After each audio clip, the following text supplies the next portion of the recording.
What's up sexies, you're just in time for another video, and today's video is an exploration video for you guys. Technically I'm not going to be exploring much since I've already explored this for a while now, but it's better for me to explain it throughout the video. Now as you guys can tell from the title, you most likely never heard of this game. It's either that you are a complete normie or you're just not a gamer at all.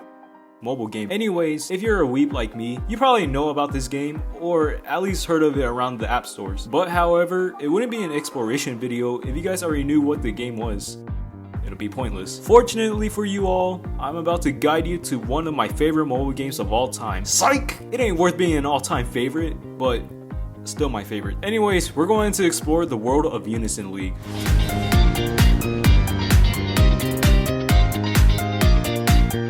Game, I guess you can consider this as an RPG type of game. This is where you can go on quests, level up, participate in events, and much more. Of course, this is just the general idea of the game style. It's nothing like a mongoose or subway surfing. It's actually pretty decent itself for a mobile game. Now, we all know that majority of games have some kind of leveling system, and of course that applies to Unison League. Except it's somewhat confusing, but yet simple. For this, you have levels, gear scores, and ranks. Now, levels is obviously based on XP you earn throughout your journey playing quests, but they technically don't mean anything at this point, since the whole gist of it is based on how much experience you have, and you may unlock certain features or whatever. Now, here's the really important part, and it's called gear score. Gear scores is just a summary of all of your stats from your attack and defense. In a way, think of your gear score as your strength. The more your stats increase, the stronger you get. And you may be confused the M next to them. They're just specifically for magic users, because it has an M in it. But I'm not gonna go too deep into the stats just to avoid confusion or get y'all lost, so we're gonna move on from that. Another thing is ranks, and to be honest, there are a few versions of ranks. There's ranks where it is based on how far you are from the story quest, and another on ranks based on your gear score or etc. I'm not gonna lie, it seems a lot for no reason, but I guess it is what it is. Okay, I'm pretty sure there are some games out there where you have somewhat like a mystery chest system that you spend your currencies on it and you get something random out of it, whether it is OP or completely doo-doo. Well, this is what it is basically. There are different tabs based on different currencies it takes, and out of it you can either get monsters, gears, or even weapons. It's one way to earn cosmetics and get better stats for your gear score. You're basically spawning items from your earnings. Now, as I mentioned before, you get outfits and weapons that you can obtain. Here's the confusing part. For beginners, you probably think that when you equip it from the slot, that'll be part of your appearance. Okay, it's not technically wrong, but it's not technically right either. There are these slots that can equip your gears, which reveal your stats for each item, and obviously when you equip them all together, it sums up your scores. That's why gear score is important, since it's based off on the items that you equip from the slots. Of course, you won't have enough room since there's a cost system that limits you, but that's just the idea of it. You can also upgrade your gears and monsters by using materials to increase their stats to their max, and even reforge them, or I guess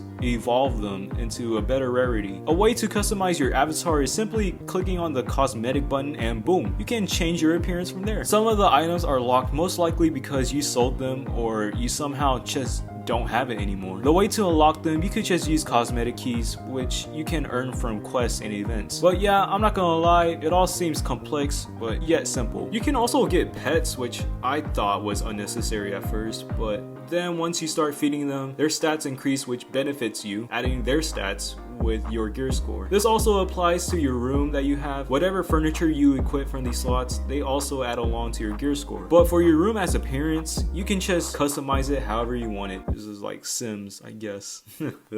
Having a class is what makes your character unique in a way. We have Soldier, Lancer, Archer, Wizard, and a Cleric class. There are extra classes as well, including Bastion, Berserker, Treasure Hunter, and a Ninja class, which are new classes that has been added over time. Now, depending on your class that you selected, you get certain abilities that can help you in battle, and along with the gears that suits your class the best. You can use some abilities from other classes, but just as long as majority of your abilities are from your main class you selected. I thought the whole gist of the game was just to spam and tap your ability buttons, but actually there's more to it than that. Learning from the training practices, you have to be patient with your abilities since they have a time limit when starting off with chest 50. The more you spend, the less you have, and you would have to wait for it to increase. It's basically just all about timing and being patient with your abilities. It's also pointless to spam since there's going to be times where your abilities are disabled, depending on the situation you are in. Okay, now let's talk about the adventurous part of the game.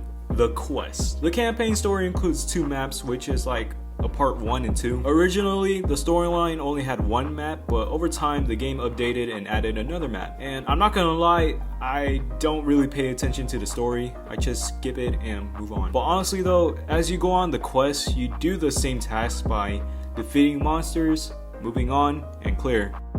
And then you just repeat the whole thing again. It might seem tediously boring, but when the monsters you face starts to be difficult to fight off, you then have to get stronger in a way. You also have allies with you, which in a way you can strategize and take turns or something. But I'm not that person who's hardcore with strategy. I honestly just attack whenever it's more convenient for me. But after completing the quest, you get rewards of some kind, and this also applies to events. The events are different from quests though, since the rewards offer differently from the main quest. The events sometimes have a side storyline, and for the rewards can give you resources to upgrading your monsters or gears. But not only just that, it also offers cosmetics and other things as well. The events also host collabs from other anime shows, which I guess makes this game more interesting as it is. Shows such as Fairy Tail, 7 Deadly Sins, Konosuba, and other more gets their own cosmetics and monster feature, which I love about it. But in order to get these kind of stuff, you just gotta grind by playing more and obtaining earnings for that specific cosmetic. Thankfully, there's an autoplay feature since I guess nobody wants to stare at their phones 24/7 just to do the same quest over and over again. It's obviously boring on a journey by yourself, which is why you can have friends in game. You can add friends and join them on certain quests together, benefiting both of you getting the same reward and whatnot. Now we all know what clans are, and basically a guild is exactly what a clan is. It's a group of members formed together and basically just being in the same team. You can also participate in guild battles to fight off other guilds, and even if your members are inactive, CPUs will take over their avatar and autoplay for them. You can also form an alliance with other guilds, expanding your army. There are other details about guilds, but I don't think it's relevant for this video for now, so I'm not gonna mention much about it. I know it all seems so complicated, and honestly, it's like that for no reason. But after you get used to the game, it becomes more simpler, and you don't feel like it's such a headache anymore. I won't blame you if you're all lost at this point, but hopefully you got somewhat of an idea of how this game works. Moving forward, let's talk about the pros and cons of this game. The pros is that you meet people online and you may meet someone who's very chill and you can relate to. Especially if you're a fellow otaku who loves anime. Ooh. Then you can get along with other people out there. Also mentioned before, there might be an anime from the collabs that you may like, and if you're lucky enough to get a chance to obtain the cosmetics that you desire, you may enjoy the game much more. It's a sense that you meet people from the anime community that can talk about anime or even just joke around casually like we're homies, I guess. Hell, they could probably relate to stuff other than anime that also applies to their interests. It's like this game isn't overall toxic, but just a place where you can just honestly chill. That's something I've enjoyed in this game. Okay, I would say the cons of this is more heavy weighted compared to the pros versions of this game. You guys know that throughout time in general, kids back then was all about Call of Duty, Halo, and Lego Batman back in the day, where they were just vibing and chilling. It was the same way for Unison League with the community at first, but as time passed by, it evolved into a dark hole. It's like TikTok and furries made a 35-year-old baby and named their child Cringe. It doesn't metaphorically make sense, but just hear me out for your safety. There are people who enjoys RP, or known as role-playing. I get this game is an RPG that stands for a role-playing game, but when they get sexual or weirder, that's a red flag. What's worse about it is that some players are like preteens, and there are pedophiles out there creeping out on them by playing out this RP gimmick. But wait, it gets worse than this. Because of RP being a thing, it gives pedophiles an advantage to start something sexual to other players. It's sad since some of the players are gullible and end up being catfished by some bum who are really down bad. These players are so gullible by believing the predator's words, thinking that they are the love of their lives for them, and end up revealing that they're like 35-year-olds wanting some cooch or pee-pee. Not saying it's all the victims, but just a general idea of it. It also sucks for them since they will share their social medias on other platforms like Discord in a way of outside communication. It sucks, but it's also stupid of them to not be aware of the people they're talking to. I guess these Zoomers are so bold that they never heard of the term stranger danger. Sure, they might as well get in the van and stay lit or whatever. None of my concern. Okay, that was a bad joke, but you get what I mean. That was a joke. Anyways, when I said these creeps are down bad, I mean they are down bad. When they make someone uncomfortable, that person tends to block the pedal and tries to enjoy the game peacefully. But then these weirdos go so far to the point where they have to make another account and basically just stalking them in game. Not only is that just an invasion of privacy, but this is virtually sexual harassment. I don't understand why the creators of this game doesn't have like a reporting system for a situation like this, and if they do, that option needs to be more vivid. But honestly, for an alternative solution, just block them and ignore them, because at the end of the day, it's not worth your time dealing with them. With a community overall, you can tell who's a creep and who's actually chill based on how they approach you in your DMs. With this game, I started playing it when the game was recently new, and I thought I was the shit back then. But then, looking back into it now, my score was very low and I was very confused back then. I struggled to figure out the concept of the game that I eventually deleted it. But then something occurred beginning of this year of 2021. It happened when my homie Cam was trying to convince the boys to download Unison League back.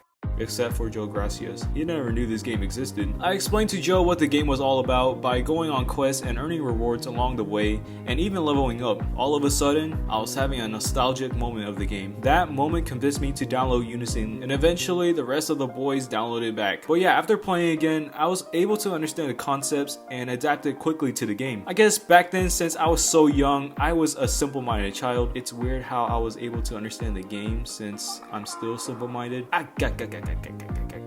But as I mentioned before, doing the quest repeatedly does get tediously boring, which was another reason why I stopped playing. But for this game now, it was like in a way of reality, where you have to concentrate on yourself and grind more to improve the better of yourself, to get stronger. That's just the mindset I put out for this game, and also my enjoyment for anime really suited my interests. Even though I haven't watched some of the anime shows, I guess in a way gives me a recommendation to watch it. Yo, that's some weak ass shit, bro. Before we talk, give me give me sauce. Give me that sauce, boy. Shut up, leave me alone and let me enjoy this. Boy, you don't shut your.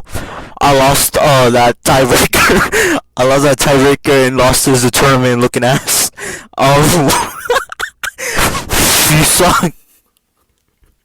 Whatever, just tell them your honesty of this game. Nah, but in reality, when you play the game, that's really confusing though. I still don't get it to this day. And I've been playing for like 2 to 3 months now. You know what? It's still fun because it engages me with whatever the little shiny buns do. You know, and there's a little whole magic and customization and all that. But honestly, the only reason I'm still here is because of the big old anime titties. You know what I'm saying? That's all I'm here for. These are some nice Cheeto Dorito Lays. Hey, yo, bitch. That was very disrespectful, young man. That was very disrespectful. You took a officially, bro? That's kind of soft, bro. You can't do it, bro. Anyways, how about you let the OG give his review and y'all juniors go sit down somewhere? Okay, my honest review of the game. Is it fun? Yes. Is it tedious? Hell yeah. And should you play it? Yes and no. I recommend playing it if you know you're gonna have like a lot of free time. If you're not gonna have a lot of free time, then you're not gonna be able to have like grind, get gear, get better at the game. You're gonna basically stay at the same level. For instance, Joe doesn't have a lot of free time, he doesn't play, and his gear score is low. But if you do have free time, then I recommend playing it. You play, you get better, and then you start getting addicted. Like Justin. Honest review of the game, it is a 6.5 out of 10. Would smash again. If you're one of those people that just kind of gets on twice a week, then I don't recommend downloading it. It's not for you. It's a gacha game for a reason. You have to be constantly on it. So I know Justin forgot to add this in his review, but there are things on there called F2P and whales, and basically F2Ps are free to play and whales are people that spend a shit ton of money on the game. I'm talking about like paycheck to paycheck on this game, and that's ridiculous. You spent money on this game. You're dumb. Dum da da dum dum dum. Oh yeah, I forgot to mention about those whales. But yeah, there are actual people who actually spends money on this game, which I definitely do not recommend you doing since it's just a game. A mobile game. But yeah, I like the game, but I don't really like the game like that, you feel? It's just not really worth the time spending money. And besides, you see the price on that? You spend like, what, couple bucks for that much cosmetics? For that much currency? This is like, honestly so ridiculous. But yet, like I said, people are gullible. But, you know, I'll let them be them, I guess. What did you think about the game, Joe? I don't even play the game anymore. At the end of the day, it's a game that's just complicated for no reason until you start playing the game more. It's honestly a 50-50 with how the game is set up, but we always have to remember that not all games are perfect, but they can either improve or not. Even if you don't know anything about anime, you can still enjoy it as a game itself. After all, it's not like the game is based off of an anime, but just a concept of it. But yeah, that concludes this exploration. If you're somehow interested in playing this game, then the link is in the description down below for both app stores and Google Play to download. If this video somehow got you entertained, make sure you leave a like button to support these content I make. And if you are new to the channel, make sure you hit the subscribe button to show some support to this channel. Anyways, that's a wrap for today, and I'll see you guys next time. Bye guys.